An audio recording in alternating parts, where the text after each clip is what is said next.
और दिशा party case में एक बड़ा एक्शन हुआ है। पुलिस की 5 टीमें गठित कर दी गई हैं। एक्ट्रेस दिशा पाटनी के घर के बाहर फायरिंग हुई थी। इस मामले में एक एसओजी सर्विलांस टीम भी शामिल है। दिशा पाटनी के घर पर हुई फायरिंग के मामले में अब ये बड़ी अपडेट है।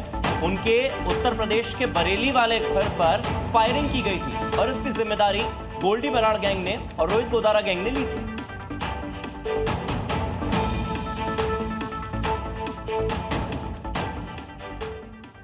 उत्तराखंड के रामनगर में एक बार फिर से अवैध मज़ारों पर प्रशासन का बुलडोजर गरजा। 3 मज़ारों पर एक्शन लिया गया और इनका निर्माण अवैध तरीके से किया गया था, जिस पर किसानों ने आपत्ति जताई थी।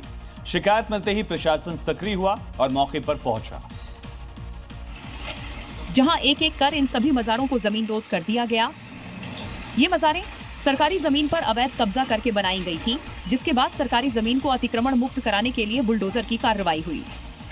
हामी के निर्देश के बाद से अवैध कब्जा या अतिक्रमण के खिलाफ लगातार कार्रवाइयों का दौर चल रहा है। इसी कड़ी में टीम यहां भी पहुंची। विरोध जैसी स्थिति से बचने के लिए प्रशासन की टीम दल बल के साथ यहां पहुंची थी और फिर एक एक कर मज़ारों को तोड़ना शुरू कर दिया गया। यहां मज़ार के साथ साथ कई दूसरे तरह के स्ट्रक्चर और प्रार्थना स्थल भी बना दिए गए थे, लेकिन एक एक कर सभी को ध्वस्त कर दिया गया। रामनगर में अब तक 20 से ज्यादा अवैध मज़ारों पर प्रशासन का बुलडोजर चल चुका है। वहीं नोएडा में एक बार फिर से बेखौफ दबंगों का आतंक देखने को मिला है। नोएडा में एक होटल में युवक को कई दबंगों ने बेरहमी से पीटा। वीडियो देखिए। ये तस्वीरें उसी की गवाही दे रही हैं। देखिए कैसे ये दबंग एक युवक पर ताबड़तोड़ लात घूंसों की बरसात कर रहे हैं। घटना नोएडा सेक्टर 52 की, जहां मालूमी विवाद में 5 से 6 दबंगों ने एक युवक को सीढ़ियों पर ही पीटना शुरू कर दिया। पूरी घटना सीसीटीवी में कैद हो गई है। वहीं बताया जा रहा है कि युवक को पीटने वाले आरोपी पहले भी कई मारपीट की घटनाओं में शामिल रह चुके हैं।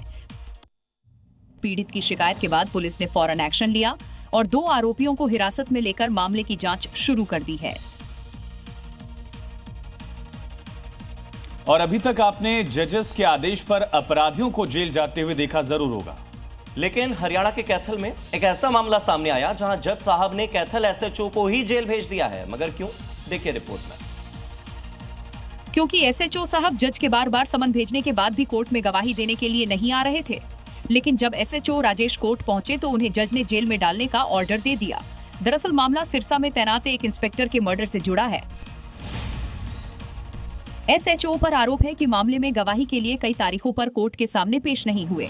1 घंटे जेल में रखने के बाद उन्होंने गवाही दी और फिर उन्हें छोड़ दिया गया। इस मामले के बाद पुलिस महकमे में कोर्ट की कार्रवाई को लेकर सवाल उठ रहे हैं।